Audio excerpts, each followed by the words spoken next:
ছাত্র জনতার উপর ৫ আগস্ট চানখারপুলে গুলি চালানোর অভিযোগে সাবেক এপিবিএন সদস্য সুজনকে আন্তর্জাতিক অপরাধ ট্রাইব্যুনালে হাজির করা হয়েছে।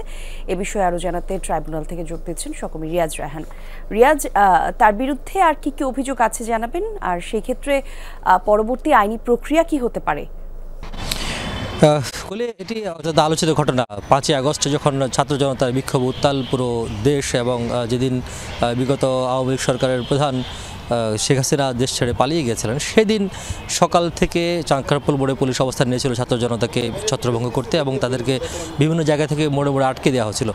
তখন যখন ছাত্র জনতা পুলিশের বাধা উপেক্ষা করে ছাত্র শাহবাগ থেকে শুরু করে একেবারে শহীদ মিনার চানখারপুল পর্যন্ত অবস্থান নেয়, তখন চানখারপুলে পুলিশের সঙ্গে সংঘর্ষ হয় এবং পুলিশ এলোপাথারি গুলি করতে শুরু করে। তখন একটি ভিডিও ফুটেজ ভাইরাল হয়েছে, সেখানে দেখা যায় যে এই কনস্টেবল মোহাম্মদ সুজন হোসেন তিনি হাঁটু গেড়ে কখনো বসে, কখনো দাঁড়িয়ে, কখনো যেভাবে পেরেছেন বিভিন্নভাবে তিনি ছাত্র জনতার উপর গুলিবর্ষণ করেছেন, এবং সেখানে নিহতের ঘটনা ঘটেছে। সেই নিহতের ঘটনায় শাহবাগ থানায় একটি হত্যা মামলা দায়ের করা হয়েছিল তার বিরুদ্ধে ৫ আগস্ট পরবর্তী সময়ে।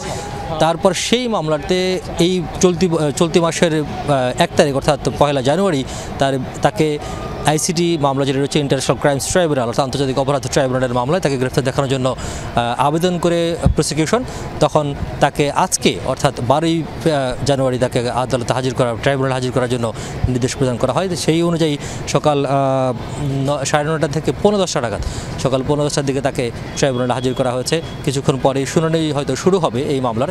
তারপর তার বিরুদ্ধে আদেশ বা তার বিরুদ্ধে যে বিচারিক প্রক্রিয়া সেটি জানানো যাবে প্রসিকিউশনের মাধ্যমে। ধন্যবাদ আপনাকে রিয়াজ।